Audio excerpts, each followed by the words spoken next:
বাংলাদেশ আহলে হাদিস যুব সংঘ বার্ষিক কর্মী সম্মেলন 2025-এর সম্মানীয় সভাপতি মোহতারাম প্রধান অতিথি আমিরে জামাআত এবং আন্দোলন ও যুব সংঘের বিভিন্ন স্তরের সম্মানীয় কর্মী ও সুধীবৃন্দ, সর্বোপরি বাংলাদেশ আহলে হাদিস যুব সংঘের বিভিন্ন জেলা থেকে আগত স্বাগত আজকের তরুণ সম্প্রদায়, যাদের পদচারণার মাধ্যমে বাংলার জমিন শুধু নয়, পৃথিবীতে সৃষ্টি হতে পারে একটি বিপ্লব। আর সে বিপ্লব যদি ইসলামী প্ল্যাটফর্মের উপরে দাঁড়িয়ে ঈমান এবং আকীদার সংশোধনের মাধ্যমে সৃষ্টি হয়, তার নাম হবে ইসলামী বিপ্লব। জামাআতি জিন্দেগি, একথার অর্থ আগে আমাদের বুঝতে হবে। জামাআত মানে হচ্ছে ঐক্যবদ্ধ অবস্থান, জিন্দেগি মানে জীবন। তাহলে একতাবদ্ধ একটি জীবনের রূপরেখাকে, সমষ্টিক জীবনের রূপরেখাকে বলা হয় জামাআতি জিন্দেগি। বাংলাদেশে তথা পাক ভারত উপমহাদেশে আহলে হাদিস সম্প্রদায় ছিল, আহলে হাদিস জনগোষ্ঠী ছিল, আহলে হাদিস অধিবাসী ছিল, আহলে হাদিস নামও ছিল, কিন্তু এরা সংগঠিত ছিল না, কোন সংগঠন ছিল না। তাই তো নিখিল বঙ্গ আসাম আহলে হাদিস জামিয়াতে আহলে হাদিস তৈরি হয়েছিল। পাকিস্তান হওয়ার পরে পূর্ব পাকিস্তান জামিয়াতে আহলে হাদিস তৈরি হলো। এভাবে আহলে হাদিসদের ভিতরে সাংগঠনিক চেতনার উন্মেষ যখন ঘটতে থাকলো, সে মতো অবস্থায় বাংলাদেশ স্বাধীন হয়ে গেল। পাকিস্তান আর থাকলো না। 1971-এ স্বাধীনতার রক্তিম সূর্য বাংলার পূর্ব দিগন্তে উঁকি মারল। দেশের স্বাধীন নাগরিকরা স্বাধীনভাবে চলাফেরা শুরু করলো। যুবকরাও স্বাধীন হওয়ার পরে অরক্ষিত স্বাধীনতার যুপ কাষ্টে যখন পরাধীনতা এবং বিভিন্ন ধরনের অনৈসলামিক কৃষ্টি কালচার অনুশীলনের মাধ্যমে নিজেদের ঈমান এবং আকীদা বিনষ্ট করতে চলল, সেই সময় নজর কাড়ল ঢাকা ইউনিভার্সিটি পড়ুয়া একজন ছাত্র, তার নাম আসাদুল্লাহ আল গালিব। দক্ষিণ বাংলার এই কৃতি সন্তান ঢাকা ইউনিভার্সিটিতে অধ্যয়নকালে যখন আহলে হাদিস যুবকদের দন্যতা দেখতে পেলেন, মুরব্বীদের সংগঠন থাকলেও এক গতিহীন, একটি স্রোতহীন, তীব্র খরস্রোতাহীন নদীর মতো প্রবাহমান মুরব্বী সংগঠন থাকলেও যুবকদের কোনো সংগঠন ছিল না। আহলে হাদিস যুবকরা বিভিন্ন ধরনের সেকুলার এবং বিভিন্ন ধরনের অনৈসলামিক সংগঠনের সাথে নিজেদেরকে ইনভলভ করে তারা যেমন খুশি তেমন সাজো এই নীতিতে চলতে শুরু করলো। সে সময় 1978 সালের 5 ফেব্রুয়ারি আসাদুল্লাহ আল গালিব 150 টাকার ভাঙ্গা সাইকেলে চড়ে, যিনি ঢাকা ইউনিভার্সিটিতে যাতায়াত করতেন, আহলে হাদিস যুবকদেরকে সংগঠিত করেন, কোরআন এবং সুন্নাহর পতাকা তলে সমবেত করেন, তাওহীদ এবং সুন্নাহর এক দেদীপ্যমান মশাল বাংলার জমিনে জ্বালিয়ে দেওয়ার জন্য ডাক দিলেন বাংলাদেশ আহলে হাদিস যুব সংঘ। সম্মানিত সুধী, হৃদয়ে রক্তক্ষরণ হয়। এই সংগঠিত যুব সমাজকে নিয়ে ঢাকার রাজপথে 1979 সালে তিনি যখন মিছিল করে এই শিরকের শিখণ্ডী ঢাকা শহরের কবর ভাঙার জন্য রাস্তায় মিছিল করেছিলেন, তখন ঢাকার রাজপথে সেদিন কবর ও মাজারের বিরুদ্ধে প্রথম যাদের রক্ত ঝরে রাজপথ রঞ্জিত হয়েছিল সে হচ্ছে আহলে হাদিস যুবকদের রক্ত। সে সময় প্রয়োজন ছিল আমাদের মুরব্বীদেরকে এগিয়েছে, আমাদের যুবকদেরকে কংগ্রাচুলেশন করে বুকে আগলে ধরে তাদের এই চলার পথকে সুগম করার জন্য উৎসাহ ব্যঞ্জনা দেওয়া। কিন্তু দুঃখ সেখানেই হৃদয়ে রক্তক্ষরণ হয়, তা না হয়ে চলল পিছু টান। আহলে হাদিস যুব সংঘ চলবে না। আমার ছেলে জাসদ করবে চলবে, আমার ছেলে শিবির করবে চলবে, আমার ছেলে লীগ করবে চলবে, আমার ছেলে দল করবে চলবে, আমার ছেলে ওই যে মাইজ ভান্ডারি করবে তাও চলবে, কিন্তু যুব সংঘ চলবে না। কারা বলেছিলেন? বাংলাদেশের মুরব্বী আহলে হাদিস। অনেক দুঃখ ভারাক্রান্ত হৃদয়ে আপনাদের সামনে কথা বলছি, অথচ আল্লাহ সুবহানাহু তাআলার এই উদাত্ত আহ্বান আমরা ভুলে গেলাম। আল্লাহ সুবহানাহু তাআলা বলে দিলেন সূরা সফের 4 নম্বর আয়াতে, ইন্নাল্লাহা ইউহিব্বুল্লাযীনা ইউকাতিলুনা ফি সাবিলিহি সাফা, যারা সমবেতভাবে সংঘবদ্ধভাবে আল্লাহর রাস্তায় জিহাদ করে সীসা ঢালা প্রাচীরের মতো, আল্লাহ তাদেরকে পছন্দ করেন। ডক্টর গালিব, পরবর্তীতে প্রফেসর ডক্টর আসাদুল্লাহ গালিব, তিনি চেয়েছিলেন বাংলাদেশের আহলে হাদিস যুবকদের নিয়ে, আহলে হাদিস তরুণদেরকে নিয়ে সীসা ঢালা প্রাচীরের মতো একটি ঐক্যবদ্ধ জামাত কায়েম করে বাংলার জমিনে পবিত্র কুরআন এবং সুন্নাহ ভিত্তিক সার্বিক ব্যবস্থা কায়েম করতে। কিন্তু তিনি পারেন নাই। যুব সংঘ থেকে নাকি সংঘং শরণাং গচ্ছামি এই দুর্গন্ধ বেরিয়ে আসলো। এর সুরাহা প্রফার ওয়েতে না করে হঠাৎ রাতারাতি এদেশের আহলে হাদিসদের তদানীন্তন প্রাণপ্রিয় পত্রিকা সাপ্তাহিক আরাফাতে সম্পর্কহীনতা ঘোষণা করে বাংলাদেশ আহলে হাদিস যুব সংঘকে সেদিন কবর রচনা করার একটি অপপ্রয়াস চলেছিল। সম্মানিত সুধী, এখানেই শেষ নয়, তারপর থেকে চড়াই উতরাই পার হয়ে আসছে।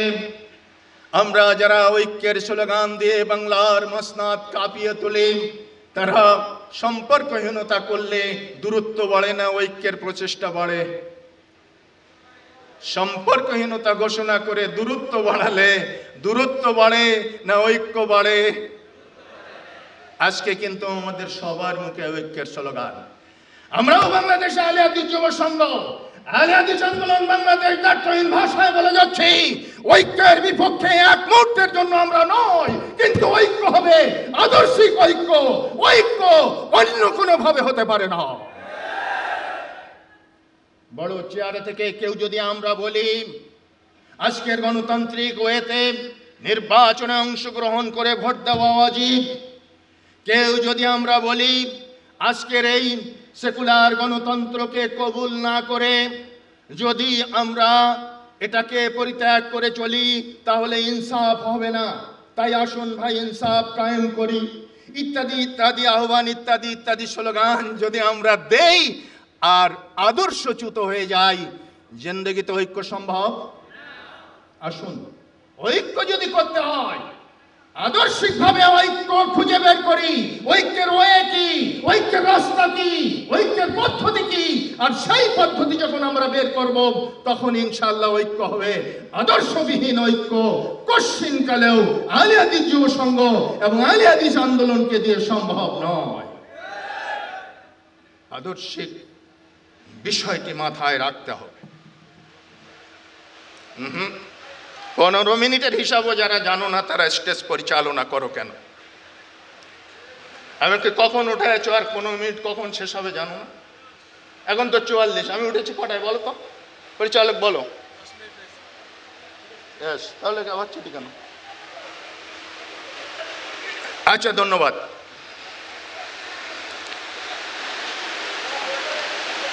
ধন্যবাদ চিঠি দেওয়ার জন্য। আমি বলছিলাম, সম্মানিত সুধীমণ্ডলী, আসুন ওমর ফারুক রাদিয়াল্লাহু তাআলা আনহুর বাণীটা আগে আমরা একটু শ্রবণ করি। তিনি বলেছিলেন, লা ইসলামা ইল্লা বিল জামাআ ওয়ালা জামাআতা ইল্লা বিল ইমারা ওয়ালা ইমারাতা ইল্লা বিল ইতাআ। ইসলাম হয় না জামাত ছাড়া, জামাত হয় না আমির ছাড়া, আমির হয় না আনুগত্য ছাড়া। কই সেই ইমারত ও খেলাফতের সেই প্ল্যাটফর্ম কই, যেখানে আমরা ঐক্যবদ্ধভাবে ইসলামী খিলাফত কায়েমের জন্য আন্দোলন করব? সেই প্ল্যাটফর্ম কেউ দিতে পারেননি। এই ব্যর্থতার কারণে মোহতারাম আমির জামাত প্রফেসর ডক্টর মোহাম্মদ আসাদুল্লাহ আল গালিব বাংলার আলী হাদিসদের সামনে সর্বপ্রথম ইমারত ভিত্তিক পরিকল্পনা, ইমারত ভিত্তিক কার্যক্রম, ইমারত ভিত্তিক সংগঠন কিভাবে কায়েম করা যায় সেই রূপরেখা তিনি ব্যক্ত করেছেন, সেই রূপরেখা তিনি জাতির সামনে উত্থাপন করেছেন। এটা কি তার অপরাধ? কিন্তু আজকে সেটাকেই টুটি চেপে ধরে হত্যা করার জন্য আমরা আহলে হাদিসরাই খুব সেজেগুজে বসে আছি। আমরা আহ্বান করব উদাত্তভাবে, তারপরেও আমাদের কোনো পশ্চাৎপসরতা নাই। আসুন আদর্শিকভাবে আমরা ঐক্যের প্ল্যাটফর্মে সমবেত হওয়ার চেষ্টা করি। হারিস বিন আশআরী রাদিয়াল্লাহু তাআলা আনহু কর্তৃক বর্ণিত হাদিস, রাসূলুল্লাহ সাল্লাল্লাহু আলাইহি ওয়াসাল্লাম বলছেন, আমি তোমাদের 5টি জিনিসের আদেশ দিচ্ছি, যেই 5টি জিনিসের ব্যাপারে আল্লাহ সুবহানাহু তাআলা আমাকে আদেশ দিয়েছেন। তন্মধ্যে প্রথমটি হচ্ছে আলাইকুম বিল জামাআহ, তোমাদের উপরে জামাতবদ্ধ জীবন যাপনের জন্য আমি আদেশ করে যাচ্ছি। জামাতবদ্ধ জীবন।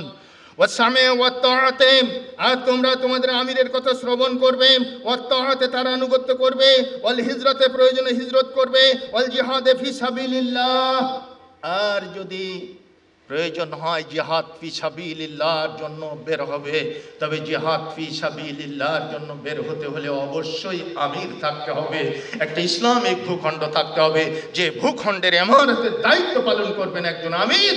আর আমির যদি সশস্ত্র জিহাদের ডাক দেন তখনই মাত্র সশস্ত্র জিহাদ জায়েজ। এছাড়া আজকে খণ্ডকালীন বিভিন্ন চূড়াগোপ্তা বম্বিং এবং হামলার মাধ্যমে যে সমস্ত বিক্ষিপ্ত অপ্রীতিকর ঘটনাবলী খুন খারাপি করা হয়, এটা কোশ্চিনকালেও ইসলামিক সিস্টেম অফ জিহাদ নয়, এগুলো ওয়ান কাইন্ড অফ টেররিজম। একথা আমরা আগেও বলে এসেছি, এখনো বলি, সেদিনও বলেছি, আজও বলি, মাঝখানেও বলেছি।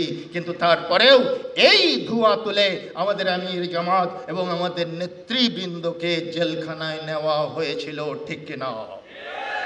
এই অপবাদ আমরা সেই চড়াই উতরাই পার হয়ে সেই প্রতিকূল পরিস্থিতির মোকাবেলা করে আহলে হাদিস যুব সংগম এখনো সুইপ করে যাচ্ছে, এখনো টিকে আছে। আহলে হাদিস আন্দোলন এখনো সন্তরণ করে যাচ্ছে সামনের দিকে, এখনো টিকে আছে। আল্লাহ চাহে তো হাত্তা লাকি আল্লাহ, আমাদের জীবন যতদিন বাকি আছে ততদিন এই আন্দোলনের উপরে আমরা অটল থাকবো, ঠিক কিনা? রাজি আছেন কিনা? হাত তুলে দেখান। লিল্লাহে তাকবীর, লিল্লাহে তাকবীর। ওরে মুসলিম যুবক বাহিনী, ওরে শিথিল গতি, মন্ত্রমুগ্ধ সুপ্ত ফণিরা জ্বালারে মনির জ্যোতি। আন ফিরে তোরাই নবযুগে তোদের হারানো প্রাণ, কর আপনারে যুগ মহিমায় মহিয়ান গরিয়ান।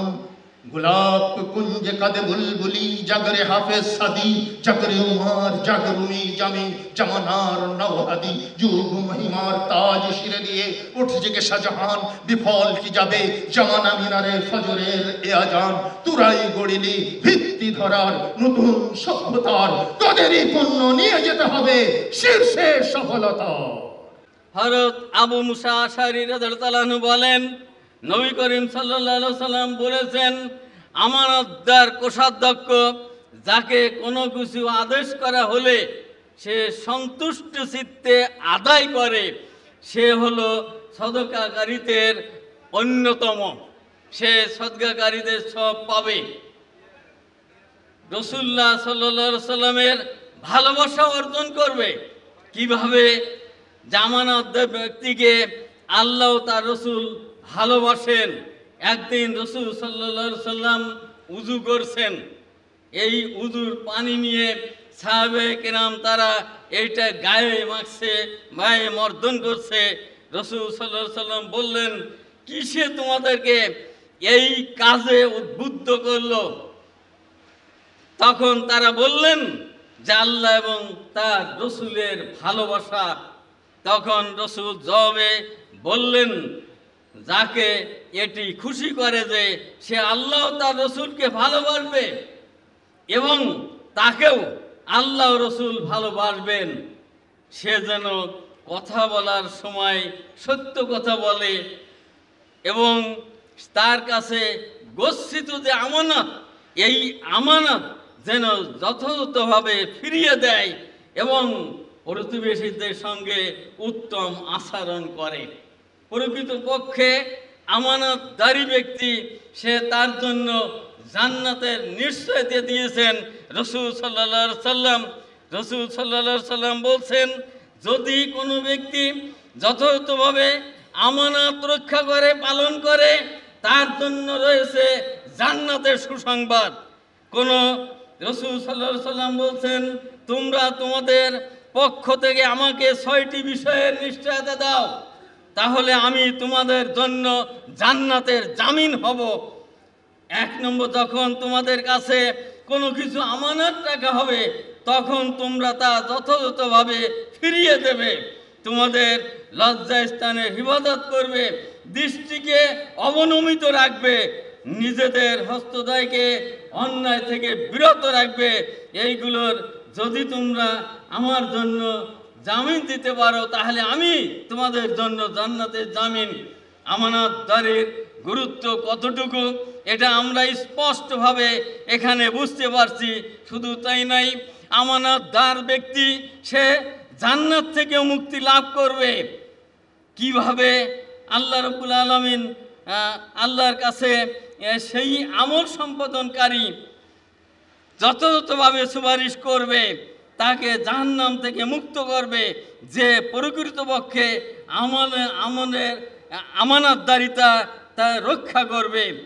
হুযায়ফা রাদিয়াল্লাহু তাআলা আনহু রাসূলুল্লাহ সাল্লাল্লাহু আলাইহি সাল্লাম থেকে শাফায়াতের হাদিস বর্ণনা প্রসঙ্গে বলেন, তিনি বলেছেন, আমানতদার এবং আত্মীয়তা কাল কিয়ামতের ময়দানে মানুষের ডাইনে এবং বামে তারা দাঁড়াবে তার হেফাজত করার জন্য।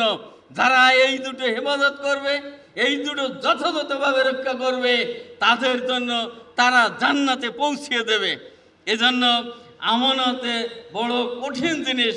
এই আমানত সম্পর্কে আমাদেরকে জিজ্ঞাসিত হতে হবে এবং স্ব জায়গায় আমানত সঠিকভাবে পালন করার জন্য চেষ্টা করতে হবে।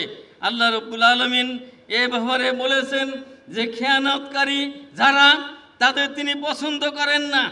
মদিনার সন্ধি চুক্তি ভঙ্গকারী ইহুদি গোত্র বনু নাজির এবং বনু কুরাইজা সম্পর্কে আল্লাহ বলেন, আর যদি তুমি নিশ্চিতভাবে কোনো সম্প্রদায়ের পক্ষ থেকে খেয়ানতের আশঙ্কা করো তবে তাদের পরিণতি তুমি অনুরূপ নিক্ষেপ করো। প্রকৃতপক্ষে আমানতদারির গুরুত্ব কতটুকু এটা আমরা স্পষ্টভাবে রক্ষা করছি। এ বিষয়ে একটা দৃষ্টান্ত আপনাদের সামনে উপস্থাপন করেই আমি আমার বক্তব্য শেষ করার জন্য চেষ্টা করছি। আল্লাহ রাব্বুল আলামিন আমাদের যে সাহাবায়ে কিরাম তাদের আমানত কেমন ছিলেন এ বিষয়ে আমাদের কোনো রকম দ্বিমত কারো থাকবে না যে তারা যথাযথভাবে কিন্তু আমানত পালন করেছেন। আমার প্রথম খলিফা যে হযরত আবু বকর রাদিয়াল্লাহু তাআলা আনহু, তার আমানত কেমন ছিল, কিভাবে তিনি দায়িত্ব পালন করেছেন, একটা ঘটনা সংক্ষিপ্তভাবে আপনাদের সামনে উপস্থাপন করছি।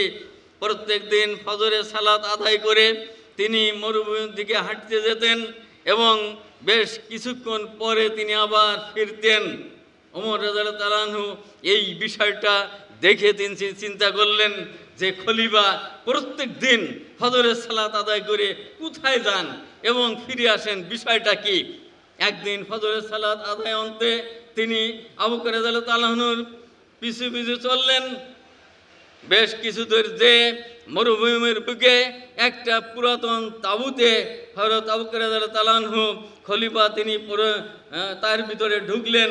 ওমর রাদিয়াল্লাহু তাআলা আনহু পাশে একটা টিলার পাশে দাঁড়িয়ে থাকলেন যে খলিফা কত সময় সেখানে অবস্থান করেন, কি করেন এটা দেখার জন্য। দেখলেন যে বেশ কিছু সময় পরে আবু বকর রাদিয়াল্লাহু তাআলা আনহু সেখান থেকে বের হলেন এবং তিনি সেই মদিনার পথ ধরলেন। ওমর রাদিয়াল্লাহু তাআলা আনহু ওই গুহার ভিতরে, ওই তাঁবুর ভিতরে ঢুকলেন। ঢুকে দেখলেন একজন অন্ধ বৃদ্ধা দুর্বল মহিলা তিনি শুয়ে আছেন। তাকে তিনি জিজ্ঞেস করলেন যে মা বলুন, এই আপনার সঙ্গে প্রত্যেক দিন সকালে কে দেখা করতে আসেন? বলছে বাবা আমি বলতে পারবো না, তবে তিনি প্রত্যেক দিন সকালে এসে আমার বাড়ি ঝাড় দিয়ে পরিষ্কার করেন, আমার আটাগুলো পিষিয়ে দেন, তারপর তিনি ঠিকঠাক করে এইভাবে তিনি চলে যান, আমার কাজে সহায়তা করেন। ইনি কে আমি বলতে পারবো না। ওমর রাদিয়াল্লাহু তাআলা আনহু বের হয়ে বললেন, হে খলিফা, তুমি পরবর্তী খলিফাদের জন্য কত না কষ্টে তুমি রেখে গেলে, আমানতদারিতার এর চেয়ে উজ্জ্বল দৃষ্টান্ত আর কি হতে পারে। আজকে প্রকৃতপক্ষে আহলে হাদিস আন্দোলন বাংলাদেশ আহলে হাদিস যুব সংঘের প্রত্যেকটা দায়িত্বশীল এবং কর্মীরা যদি সঠিকভাবে আমানতদারিতা রক্ষা করতে পারে, তাহলে সেদিন বেশি দূরে নাই যেদিন এই বাংলাদেশ আহলে হাদিস যুব সংঘ এবং এই আন্দোলন ইনশাআল্লাহ সমস্ত বাংলাদেশে প্রতিষ্ঠিত হবে। আমি সেই কামনা করে এবং সেই আশা রেখে এবং আল্লাহর কাছে দোয়া করে, হে আল্লাহ, আমাদের আহলে হাদিস আন্দোলন আমাদের সর্বক্ষেত্রের যে দায়িত্বশীল এবং কর্মীদের আমরা যেন যথাযথভাবে আমানত পালন করতে পারি, আমানতদারি হতে পারি। আল্লাহ তুমি এই তৌফিক দাও এবং সেভাবে আমাদের যথাযথভাবে দায়িত্ব পালন করার তৌফিক এনায়েত করো, আমিন। ও আখির দাওয়ানা আলহামদুলিল্লাহি রাব্বিল আলামিন। বাংলাদেশ আহলে হাদিস যুব সংঘ কর্তৃক আয়োজিত 2025 সনের আজকের এই কর্মী সম্মেলনে মঞ্চে উপবিষ্ট কেন্দ্রীয় দায়িত্বশীল সুধীমণ্ডলী এবং আমার সামনে উপস্থিত সারা বাংলাদেশ থেকে আগত আহলে হাদিস প্রিয় বন্ধুগণ, যাবতীয় প্রশংসা আল্লাহ রাব্বুল আলামিনের জন্য। অতঃপর দরুদ ও সালাম বর্ষিত হোক নবী মুহাম্মদ সাল্লাল্লাহু আলাইহি ওয়াসাল্লামের উপর। আল্লাহুম্মা সাল্লি আলা মুহাম্মদ ওয়া আলা আলিহি ওয়া সাহবিহি আজমাইন। সম্মানিত উপস্থিতি, সকাল থেকে যাবৎ পর্যন্ত অনেক গুরুত্বপূর্ণ আলোচনা আমরা শুনে আসছি। এরই ফাঁকে ছোট্ট একটু সময় নিয়ে দুটি কথা বলার চেষ্টা করব ইনশাআল্লাহ, মা তৌফিকি ইল্লা বিল্লাহ। বিষয়টি অতীব জটিল এবং কঠিন কিন্তু গুরুত্বপূর্ণ, যেটি আমাদের জানা দরকার। বর্তমান সময়ে মানুষকে পরিচালিত করার জন্য বিভিন্ন পলিসি সামনে আসছে। সেই সমস্ত পলিসিতে আমরা যেটা খেয়াল করছি সেটা হচ্ছে, আমরা আলেম শ্রেণীর মানুষ যাদেরকে আমরা সমাজে আলেম বলে চিন্তা করি, তাদের অবস্থান এখন তিনটি স্তরে চলে গেছে। একটি হচ্ছে অতি প্রগতিশীল, যারা দুনিয়াতে যত পলিসি আসছে সব পলিসিকে ঠিক রাখার জন্য ইসলামকে সাইজ করছেন। আরেক দল হচ্ছেন অতি পশ্চাৎপদ, অনেক পিছিয়ে আছেন, তারা এসব নিয়ে কোনো চিন্তা ভাবনা করতে রাজি নন। আরেক দল আছেন মধ্যমপন্থী, যারা না যেতে পারছেন প্রগতিশীলদের সাথে, না পারছেন পশ্চাৎপদ ব্যক্তিদের সাথে থাকতে, এরা জাতার মধ্যে পিষে মরছেন। এরকম অবস্থায় আমাদের কি করা দরকার, সেজন্যই এই মানহাজ সালাফি জানা একটু দরকার। মানহাজ হচ্ছে বিশুদ্ধ আকীদা বিশ্বাস পোষণ এবং আমলের ক্ষেত্রে যে নীতি নৈতিকতা পদ্ধতি অবলম্বন করা হয় সেটাই মূলত মানহাজ। আর মানহাজুস সালাফ মানে হচ্ছে যেই 3 সোনালী যুগের মানুষদের ব্যাপারে আল্লাহ রাব্বুল আলামিন বলেছেন রাদিয়াল্লাহু আনহুম ওয়া রাদু আনহু, যাদের ব্যাপারে মহান রব্বুল আলামিন সন্তুষ্ট হয়েছেন এবং তারাও আল্লাহর ব্যাপারে সন্তুষ্ট হয়েছেন। তারা যে নিয়ম নীতি পদ্ধতি অবলম্বন করেছিলেন আকীদা এবং বিশ্বাসের ক্ষেত্রে, তারা যে পদ্ধতি অবলম্বন করতেন আল্লাহর প্রতি বিশ্বাসের ক্ষেত্রে, তারা যে পদ্ধতি অবলম্বন করতেন রাসূল সাল্লাল্লাহু আলাইহি সাল্লামের প্রতি বিশ্বাসের ক্ষেত্রে, তারা যে পদ্ধতি অবলম্বন করতেন আরকানুল ঈমানের ক্ষেত্রে, তারা যে বিশ্বাস এবং পদ্ধতি অবলম্বন করতেন আমলের ক্ষেত্রে, সেই পদ্ধতি নীতি ও নৈতিকতা যারা অবলম্বন করবেন তারাই হচ্ছেন মানহাজুস সালাফের অধিকারী। আর এই ব্যাপারে আল্লাহ রাব্বুল আলামিন বলেন ওয়াসাবিকুনাল আউয়ালুনা মিনাল মুহাজিরিন ওয়াল আনসার ইলা আখিরিল আয়াত, যেহেতু আগের ভাই পড়ে গেছেন। তারা হচ্ছেন আল্লাহর সন্তুষ্টি প্রাপ্ত।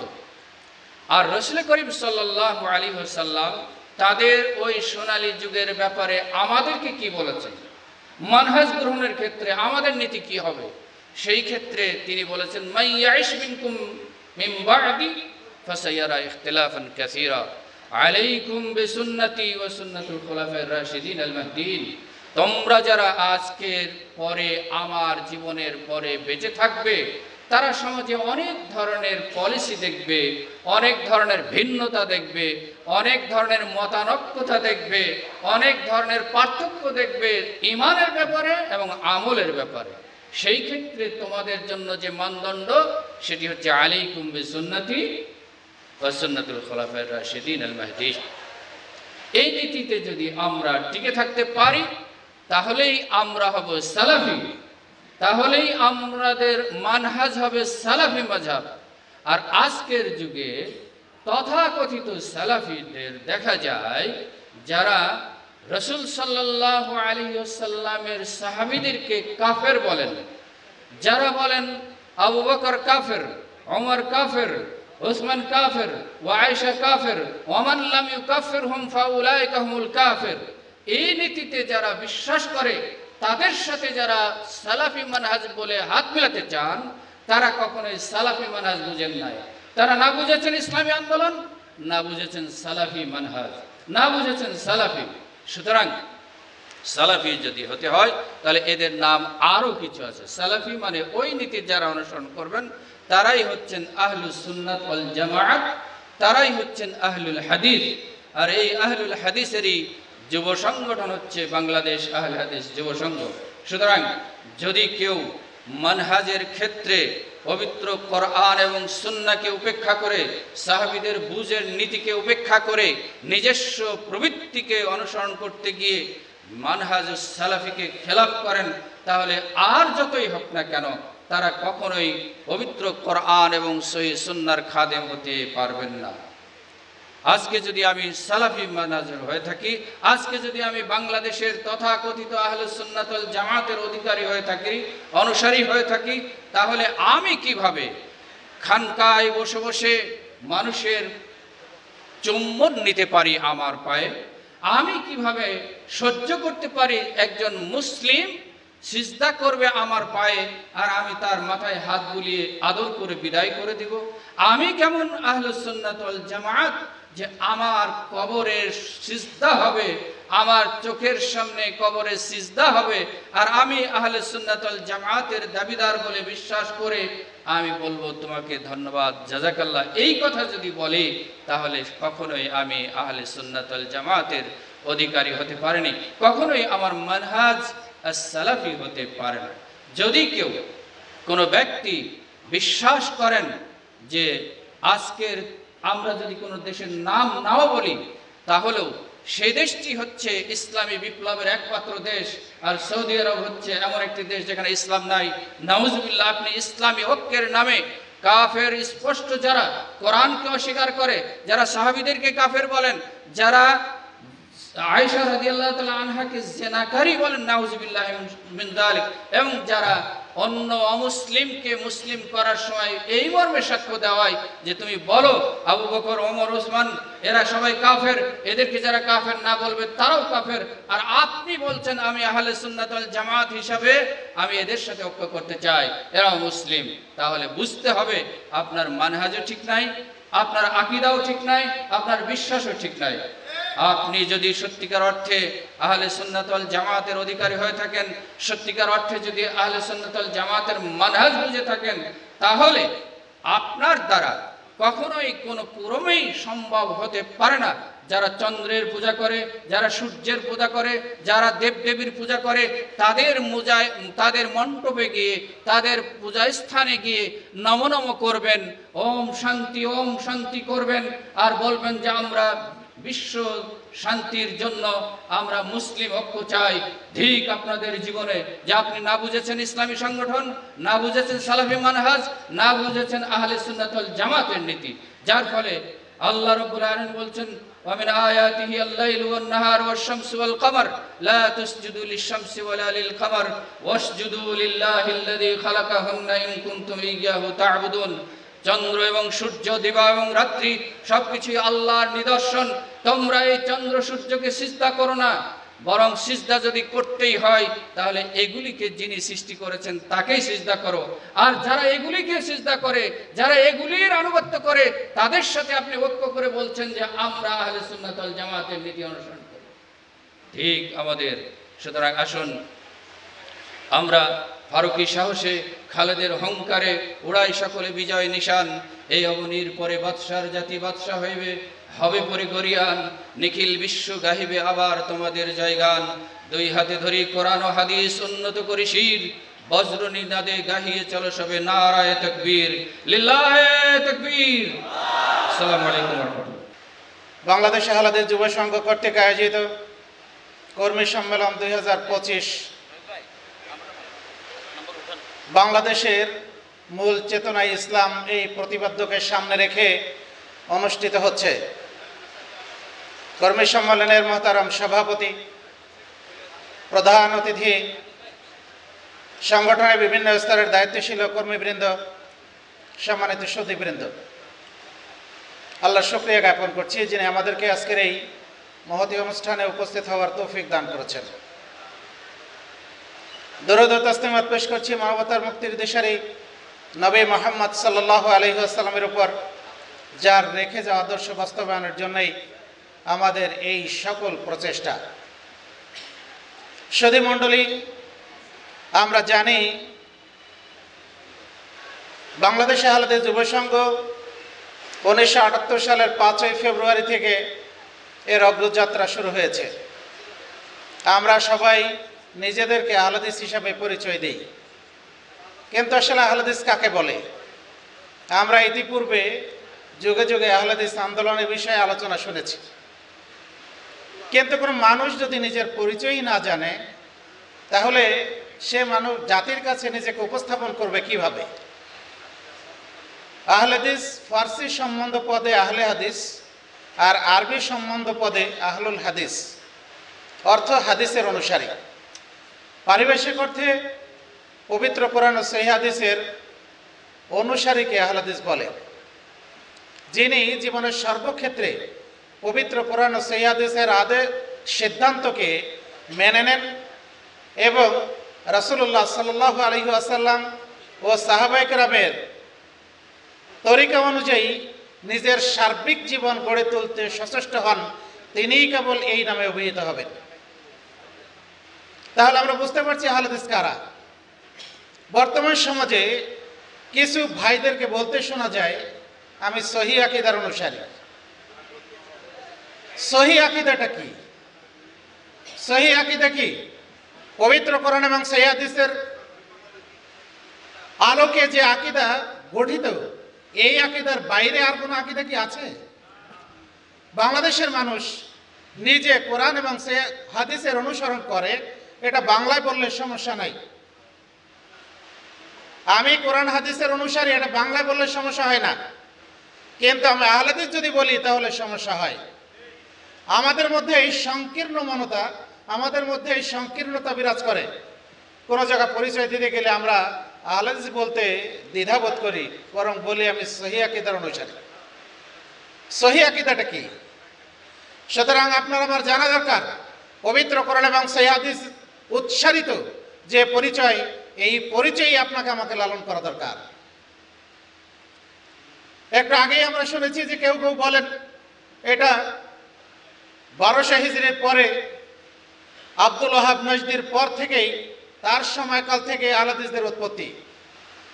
কিন্তু রাসূলুল্লাহ সাল্লাল্লাহু আলাইহি ওয়াসাল্লামের সাহাবীদের যুগ থেকেই যে এই আহলে হাদিস চলে এসেছে সে বিষয়ে কিন্তু আমাদের অনেকেরই অজানা। আবু সাঈদ খুদরি রাদিয়াল্লাহু আনহু থেকে বর্ণিত, আন্নাহু ইযা রাআ আশ-শাবাবা ক্বালা মারহাবান বিওসিয়াতি রাসূলিল্লাহি সাল্লাল্লাহু আলাইহি ওয়াসাল্লাম। আমারানা রাসূলুল্লাহ সাল্লাল্লাহু আলাইহি ওয়াসাল্লাম আন নুওয়াসসিআ লাকুম ফিল মাজালিস ওয়া আন নুফাহিমাকুমুল হাদিস ফাইন্নাকুম খুলুফুনা ওয়া আহলুল হাদিস বা'দানা। আবু সাঈদ খুদরি রাদিয়াল্লাহু আনহু তিনি যখন কোনো মুসলিম যুবককে দেখতেন তখন তিনি বলতেন, আর রাসূল সাল্লাল্লাহু আলাইহি ওয়াসাল্লামের নির্দেশনা যে আমি তোমাকে স্বাগত জানাচ্ছি। রাসূলুল্লাহ সাল্লাল্লাহু আলাইহি ওয়াসাল্লাম আমাদেরকে তোমাদের জন্য মজলিস প্রশস্ত করে দেওয়ার এবং তোমাদেরকে হাদিস বোঝানোর জন্য নির্দেশ দিয়েছেন, কেননা তোমরাই হচ্ছে আমাদের পরবর্তী বংশধর।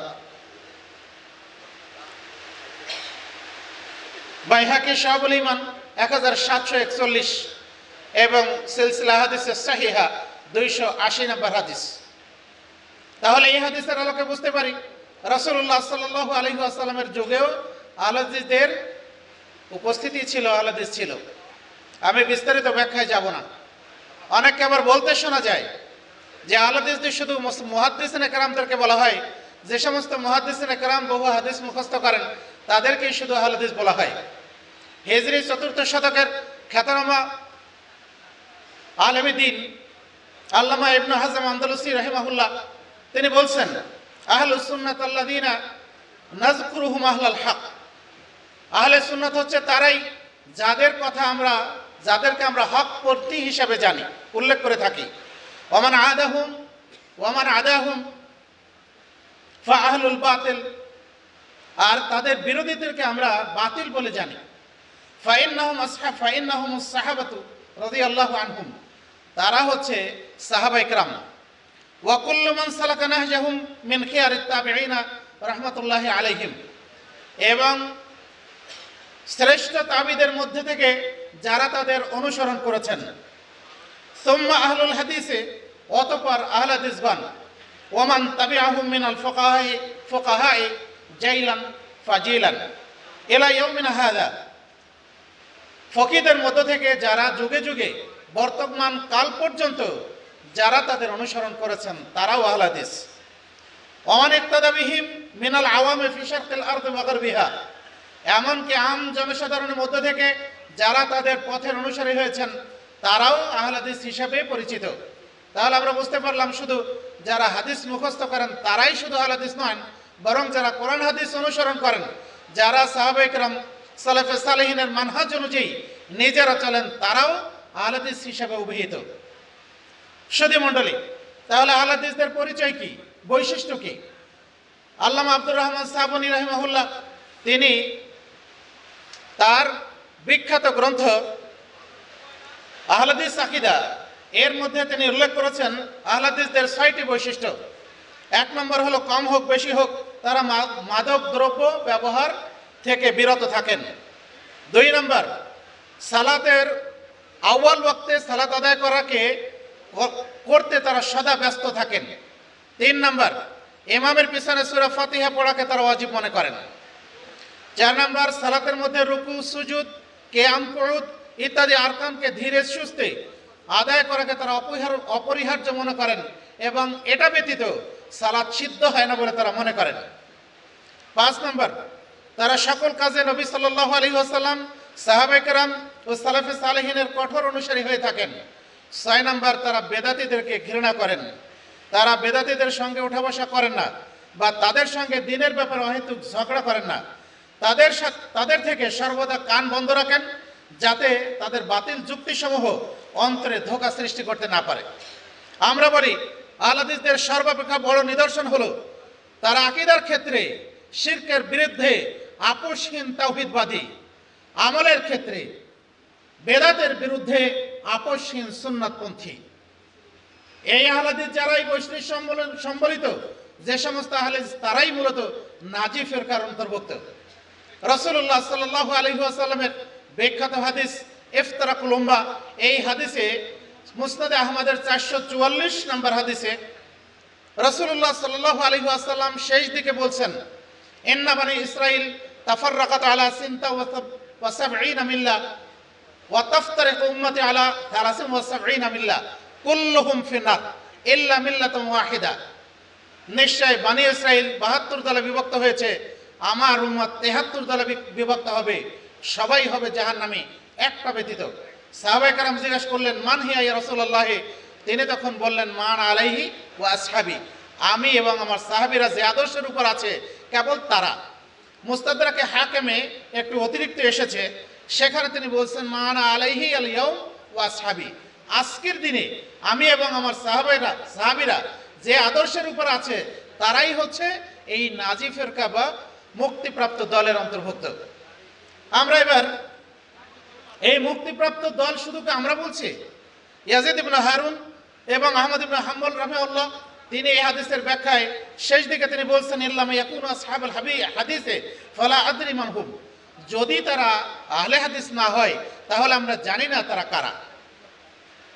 ইমাম শাফিঈ রাহিমাহুল্লাহ তিনি বলছেন, ইযা রাআইতু রাজুলাম মিন সাহিবাল হাদিস ফাকাআন্না রাআইতু নবী সাল্লাল্লাহু আলাইহি ওয়াসাল্লাম হাইয়ান, আমি যখন কোন আহলে হাদিস লোককে দেখি তখন আমি যেন রাসূল সাল্লাল্লাহু আলাইহি ওয়াসাল্লামকে স্বয়ং আমি তাকে জীবিত দেখছি। সুবহানাল্লাহ। আল্লামা প্রখ্যাত তাবী আব্দুল্লাহ ইবনুল মুবারক তিনি বলছেন, ইনদি আসহাবুল হাদিস, ওই মুক্তিপ্রাপ্ত দল তারা হচ্ছে আমার নিকট আহলে হাদিসরা। হুম আসবাতুন নাস আলা সিরাতে আসহাবুল হাদিস, তারাই হচ্ছে সিরাতে মুস্তাকিমের উপরে দৃঢ়ভাবে প্রতিষ্ঠিত, আর তারাই হচ্ছে আহলে হাদিস। ইমাম আবু দাউদ রাহিমাহুল্লাহ তিনি সবচেয়ে গুরুত্বপূর্ণ বাণী তিনি উপস্থাপন করেছেন, তিনি বলছেন, লাউলা হাদিহিল ইসাবা ইয়ানি আসহাবুল হাদিস লান দারাসাল ইসলাম, যদি আহলে হাদিসরা না থাকতো তাহলে ইসলাম দুনিয়া থেকে মিটে যেত। অতএব সুধী মণ্ডলী, আমরা জানি বাংলাদেশে যারা নিজেরা পবিত্র কোরআন এবং সহিহ হাদিসের অনুসরণ করেন তারা কি সবাই মুসলিম না মুসলিম নয়? একটা কথা আমাদের জানা উচিত, পৃথিবীর যত আহলে হাদিস আছে যারা পবিত্র কোরআন এবং সহিহ হাদিসের আদেশ নিষেধকে সব কিছুর ঊর্ধ্বে স্থান দিয়ে মেনে নেন, তারাই হচ্ছে প্রকৃতপক্ষে মুসলিম বা আহলে হাদিস। তাহলে পৃথিবীর সব আহলে হাদিস মুসলিম, কিন্তু পৃথিবীর সব মুসলমান আহলে হাদিস নয়। একটু আগেই আমরা মানহাজের আলোচনা শুনছিলাম, সে মানহাজের আলোচনার মধ্যে আমরা অনেক দলের কথা শুনেছি। এদেশে যারা কাদিয়ানী আছে, এদেশে যারা শিয়া আছে, এদেশে যারা মুরজিয়া আছে, কাদরি আছে, জাবরি আছে, তারা সবাই কি আহলে হাদিস? না, আহলে হাদিস নয়। অথচ তারা সবাই মুসলিম দাবি করে, কিন্তু তারা সবাই আহলে হাদিস নয়। রাসূলুল্লাহ সাল্লাল্লাহু আলাইহি ওয়াসাল্লাম বলেছেন, লা তাযালু তায়ফাতুম মিন উম্মতি যাহিরিনা আলাল হক লা ইয়াযুররুহুম মান খাযালাহুম হাত্তা ইয়াতি আমরুল্লাহ ওয়া হুম কাযালিক, আমার উম্মতের মধ্যে একটি দল হকের উপরে প্রতিষ্ঠিত থাকবে, বিরুদ্ধবাদীরা তাদের কোনো ক্ষতি করতে পারবে না, এমনকি কিয়ামত চলে আসবে তারা অনুরূপই বিজয়ী থাকবে। সহিহ মুসলিম 1920 নম্বর হাদিস। রাসূলুল্লাহ সাল্লাল্লাহু আলাইহি ওয়াসাল্লাম যেমন বলেছেন, তেমনি আল্লাহ রাব্বুল আলামিন তিনি বলেছেন, ওয়ামিম্মান খালাকনা উম্মাতান ইয়াহদুনা বিল হক ওয়া বিহি ইয়াদিলুন, আমি যাদেরকে সৃষ্টি করেছি তাদের মধ্যে এমন এক দল আছে, অর্থাৎ মানুষের মধ্যে এমন এক দল আছে যারা হকের উপরে পরিচালিত হয় এবং সেই অনুযায়ী তারা ন্যায় বিচার করে। বাংলাদেশ শুধু নয়, সারা বিশ্বে যারা পবিত্র কোরআন এবং সহিহ হাদিস অনুযায়ী নিজেদের সার্বিক জীবন পরিচালনা করতে চায়, কেবল তারাই হচ্ছে প্রকৃত মুসলিম, তারাই হচ্ছে আহলে হাদিস। আমরা এই পরিচয় নিয়ে আমরা নিজেরা যেমন গর্বিত বোধ করি, ঠিক তেমনিভাবে আমরা সর্বত্র এই পরিচয় দিয়ে আমরা মাথা উঁচু করে দাঁড়াতে চাই।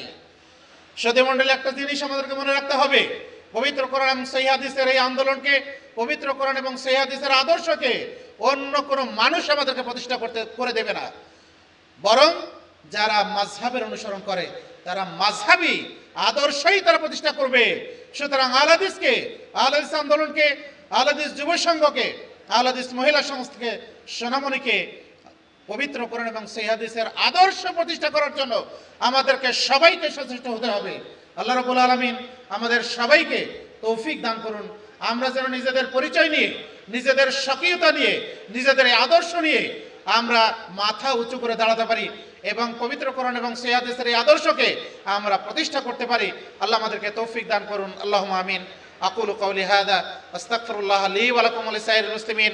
ওয়াসসালামু আলাইকুম ওয়া রাহমাতুল্লাহি ওয়া বারাকাতুহু। বাংলাদেশ আহলে হাদিস যুব সংঘ কর্তৃক আয়োজিত ইসলামী রাষ্ট্র চেতনা এই প্রতিবাদের আলোকে আয়োজিত আজকের এই কর্মী সম্মেলন 2025-এর সম্মানিত সভাপতি,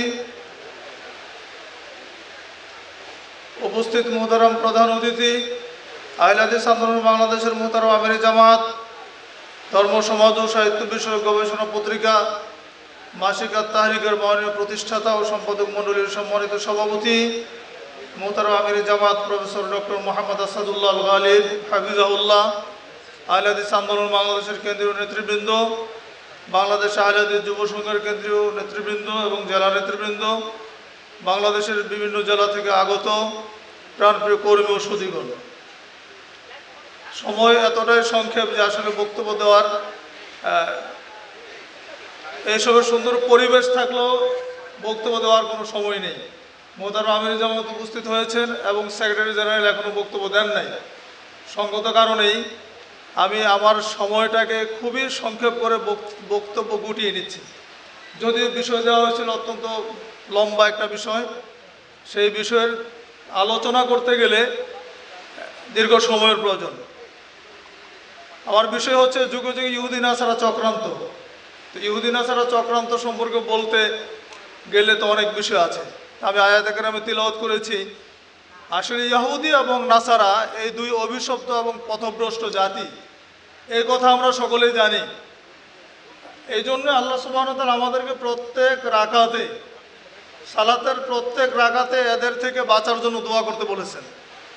ইয়াকা না'বুদু ওয়া ইয়াকা নাস্তাঈন, তার ইহদিনাস সিরাতাল মুস্তাকিম সিরাতাল লাযীনা আন'আমতা আলাইহিম গায়রিল মাগদুবি আলাইহিম ওয়ালাদ-দাল্লিন। এই যে মাগদুব এবং দল্লিন কারা বলেন তো? ইহুদ এবং নাসারা। আল্লাহ সুবহানাহু ওয়া তাআলা যেই দুই জাতি সম্পর্কে আমাদেরকে সাবধান করেছেন, সেই জাতির সাথে কি বন্ধুত্ব করা চলে? চলে না। আচ্ছা, আরো সহজ করে আমরা আশুরার সিয়াম পালন করি না কয়েকদিন আগে, সেখানেও রাসূল কারীম সাল্লাল্লাহু আলাইহি ওয়াসাল্লাম বলছেন খালিফুল ইয়াহুদ ওয়ান নাসারা সুমু বাদাহু ইয়াওমান ক্বাবলাহু ইয়াওমান আও বাদাহু ইয়াওমান। তোমরা ইহুদি নাসারাদের কি করো? মুখালেফ করো, বিরোধিতা করো। তোমরা 10 তারিখের সাথে মিলিয়ে একদিন আগে অথবা একদিন পরে সিয়াম রাখো। ইহুদি নাসারারা একদিন সিয়াম রাখতো, আমাদেরকে বলা হচ্ছে তোমরা 2 দিন রাখবে। কেন? ইহুদি নাসারাদের সাথে যেন তোমাদের কোনো মিল না হয়। তাহলে এর চেয়ে সুস্পষ্ট বক্তব্য আর কিছু হতে পারে? তারপরে কোরআনের আয়াত আল্লাহ সুবহানাহু ওয়া তাআলা বলছেন ইয়া আইয়ুহাল্লাযীনা আমানু লা তাত্তাখিযুল ইয়াহুদা ওয়ান নাসারা আউলিয়া। হে ঈমানদারগণ, তোমরা ইহুদি নাসারাদেরকে বন্ধু রূপে গ্রহণ করবে না।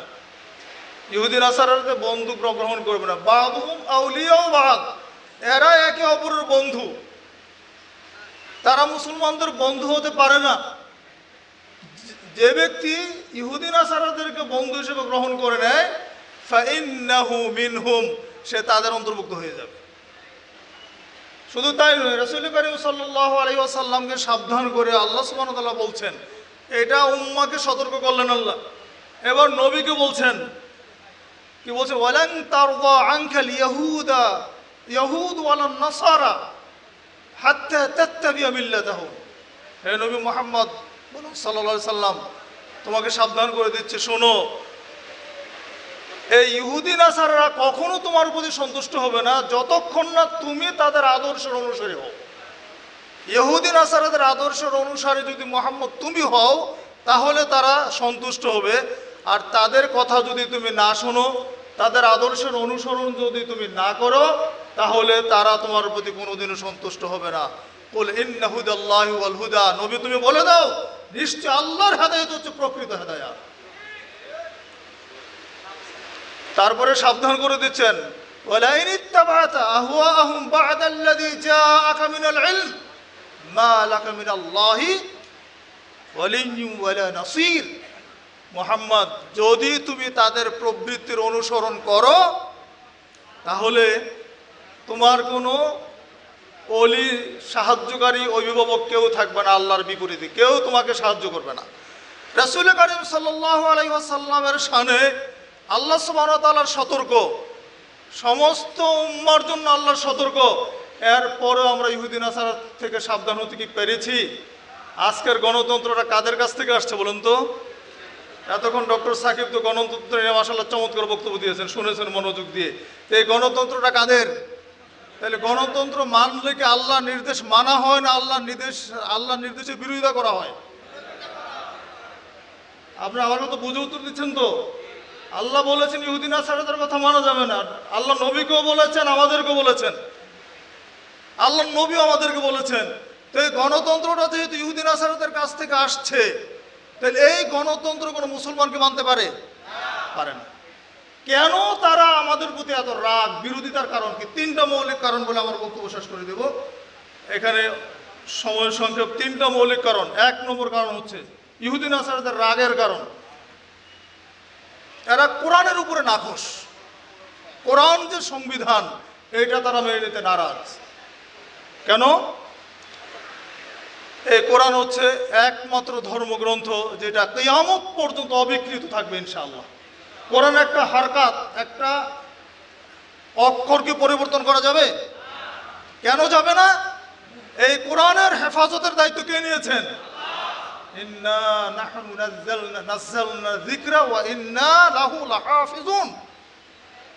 আল্লাহ সুবহানাহু ওয়া তাআলা সূরা হিজরের 9 নম্বর আয়াতে বলছেন, আমরাই কোরআন নাজিল করেছি, এটা হেফাজতের দায়িত্ব আমরা নিয়েছি, আল্লাহ নিয়েছেন। যে আসমানি কিতাবের হেফাজতের দায়িত্ব আল্লাহর হাতে থাকে, এর কোনো পরিবর্তন হয় না। সারা পৃথিবীর সমস্ত মাযহাবগুলিকে যদি আগুন দিয়ে পুড়িয়ে দেওয়া হয়, কোরআনকে হারিয়ে যাবে? কারণ কোরআন এমন একটা গ্রন্থ, কোটি কোটি মানুষের সিনার মধ্যে কোরআন আছে, আছে না? হারিয়ে যাবে না। এই কোরআন সম্পর্কে আল্লাহর দ্বারতুহীন ঘোষণা হচ্ছে, ওয়া তাম্মাত কালিমাতু রাব্বিকা সিদকাও ওয়া আদলা। তোমার রবের এই কালেমা সত্য ন্যায় দ্বারা পরিপূর্ণ। লা মুবাদদিলা লিকালিমাতিহি। এই কালেমার কেউ পরিবর্তনকারী নেই। কোরআনের কোনো পরিবর্তন করতে পারবে না কেউ। কোরআনের সংবিধানের পরিবর্তন করার কোনো সুযোগ নেই। কিন্তু আজকে গণতন্ত্র কি করছে? তারা কোরআন মানছে? মানছে না। অথচ তৌরাত, ইনজিল এগুলো সব বিকৃত হয়ে গেছে। এগুলো বিশ্ব ধর্ম ছিল না, সে যুগীয় ছিল, সে গোত্রীয় ছিল, যার ফলে আল্লাহ সংরক্ষণের দায়িত্ব নেন নাই। এটাই হচ্ছে ইহুদি নাসারাদের একটা রাগের বড় কারণ। দুই নম্বর কারণ হচ্ছে, আর এর জন্য কোরআনের বিরুদ্ধে যত গ্রন্থ রচনা, আমরা দেখেন নাই 1989 সালে স্যাটানিক ভার্সেস লিখছে না? কে লিখেছিল?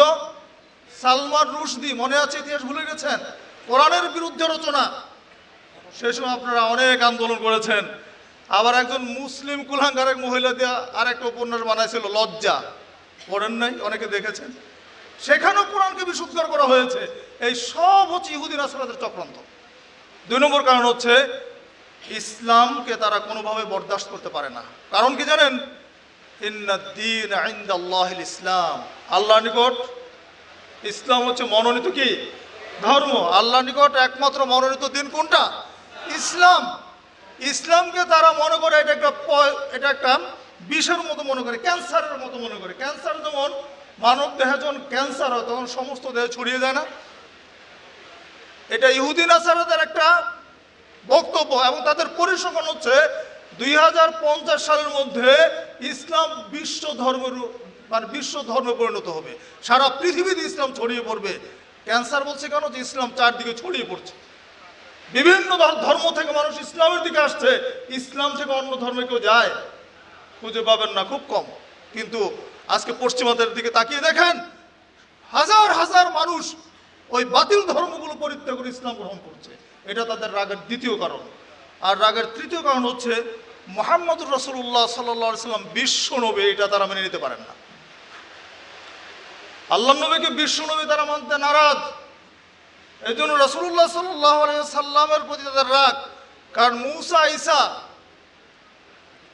আল্লাহ সুবহানাহু ওয়া তাআলা তাকে বিশ্বনবী বলেন নাই, রহমাতুল্লিল আলামিনকে আমাদের নবী মুহাম্মদ রাসূলুল্লাহ সাল্লাল্লাহু আলাইহি সাল্লাম। এই জন্য বলছি এই মৌলিক তিনটি কারণ, এর ভিতরে আর অনেক অগণিত কারণ আছে যার কারণে ইহুদ এবং নাসারারা ইসলামের বিরুদ্ধে তাদের সংগ্রাম, মুসলমানদের বিরুদ্ধে তাদের সংগ্রাম এবং মুসলমানদেরকে শিরকের মধ্যে নিমজ্জিত করার জন্য তাদের এই যে প্রচলিত গণতান্ত্রিক যে সিস্টেম, এটা একটা তাদের সর্বশেষ সংস্করণ পাঠিয়ে দিয়েছে, যার ফলে আজকে আমরা কি মুসলমান, কি ইসলামওয়ালা আর কি গায়রে ইসলামওয়ালা, সবাই আমরা গণতন্ত্র ছাড়া কিচ্ছু বুঝছি না।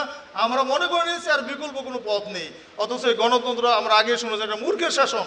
18 বছর বয়সে ভোটার হয়, 25 বছর বয়সে মন্ত্রী এমপি হবে। বলেন তো 25 বছর বয়সে তার কি জ্ঞান তৈরি হয়েছে? 18 বছর বয়সে একটা স্কুলে যায়, কলেজে যায়, সে কি নির্বাচন করবে?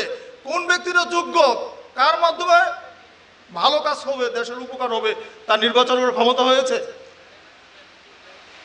আল্লাহ রাসূল সাল্লাল্লাহু আলাইহি সাল্লামকে আল্লাহ নবুয়ত দিয়েছেন কত বছর বয়সে বলেন তো? 40 বছর বয়স। তাহলে 40ও যদি একটা সীমাবদ্ধ টাইম হয়, তাহলে 40-এর উপরে যদি ভোটার হইতো বাংলাদেশের ভোটার 1/3 কমে যেত, কম করে হলো, আরো বেশি কমে যেত। আর মারামারি যত হয়, যত ঝগড়াঝাটি মারামারি কারা করে? এই বয়সের ছেলে ছোকরারাই কিন্তু করে। এই যে গত 2 দিন আগের এই ঢাকার ঘটনা এত মর্মান্তিক, মানুষকে এইভাবে পাথর মেরে, আগে আমরা ছোটবেলায় সাপ মারতাম, করতাম ঢেল মারতাম দূর থেকে, পাথর পাই, ইট পাই, যেটাই পাইতাম দূর থেকে মারতাম যেন সাপ কামড় দিতে না পারে। এইরকম একজন ব্যবসায়ীকে চাঁদা না দেওয়ার অপরাধে এই গণতন্ত্রপন্থীরা পাথর মেরে নির্মমভাবে তাকে হত্যা করেছে। দেখ তোমার এই গণতন্ত্রের, তুমি দাঁড়িয়ে মাথায় দিয়ে তোমরা গণতন্ত্রের কথা বলছো। আমরা বারবার বলেছি এদেশে শান্তি তখন আসবে ইসলামিক খেলাফতের পক্ষে যেদিন আরেকটা বিপ্লব হবে, সেই দিন এদেশ স্বাধীন হবে। তার আগে বাংলাদেশের কোন স্বাধীন, যতই স্বাধীন তোমরা বলো, এটাকে আমরা স্বাধীনতা বলি না, এটা আবারও পরাধীনতার শৃঙ্খলা আবদ্ধ হচ্ছে। যেদিন ইসলামী খেলাফত প্রতিষ্ঠিত হবে, সেই দিন বাংলাদেশ চূড়ান্ত স্বাধীনতা অর্জন করবে। সেই চূড়ান্ত স্বাধীনতার জন্য বাংলাদেশে একমাত্র যারা কাজ করে যাচ্ছে আহলে হাদিস আন্দোলন বাংলাদেশ এবং তার অঙ্গ সংগঠন বাংলাদেশ আহলে হাদিস যুব সংঘ। আজকের এই সৈনিকদের বলতে চাই, আজকের যে শিক্ষা নিয়ে ময়দানে ঝাঁপিয়ে পড়ুন। সবাই বিভিন্ন টুপি দেওয়ার জন্য সামনে আসবে, কেউ আদর্শচ্যুত হবেন না, জীবন চলে গেল মনে রাখবেন। মাওলানা আমিনুল হক ইসমাইল যে ইতিহাসগুলো বলে গিয়েছেন, সাহাবীদের যে দৃষ্টান্ত তুলে ধরেছেন, জীবন দিয়েছেন তাওহীদের জন্য, বাংলার জমিনও আহলে হাদিসের একজন মানুষ যদি আদর্শ টিকে থাকে, একজন হলো আদর্শ টিকে থাকতে হবে। সবাই চলে গেল, আপনি মনে করবেন যে আমি একাই আদর্শের উপরে থাকবো, আমি কখনোই শিরকের সাথে আপোষ করবো না, আমি কখনোই বাতিলের সাথে আপোষ করবো না। আমার এই জানটা, জীবনটা আল্লাহ দিয়েছেন তাওহীদ প্রতিষ্ঠা করার জন্য। আমার 3.5 হাত বডিতে তাওহীদ প্রতিষ্ঠা করব, আমার পরিবারে তাওহীদ প্রতিষ্ঠা করব, আমার সমাজে তাওহীদ প্রতিষ্ঠা করব, আমার রাষ্ট্রে তাওহীদ প্রতিষ্ঠার চেষ্টা করব। এইটুকু দায়িত্ব আল্লাহ আমাদেরকে দিয়েছেন। পার্লামেন্টে ভোট করে যাওয়ার দায়িত্ব আল্লাহ আমাদেরকে দেন নাই। আল্লাহ রাব্বুল আলামিন আমাদেরকে তৌফিক দান করুন, আমিন। সবাইকে আবারও ধন্যবাদ জানিয়ে আমি মুখতাসার 2-1টি কথা বলে শেষ করলাম। আর তাহরিক পত্রিকা তো আপনারা পড়েন, তাই না? এখানে ফর্ম দেওয়া হয়েছে, যারা এজেন্ট হন নাই, গ্রাহক হন নাই, বিনীত অনুরোধ থাকবে তাহরিক পড়েন না এমন কোনো কর্মী যেন এই সংগঠনে না থাকে। নিজেরা পড়বেন, আরো 2টা মানুষকে দিবেন।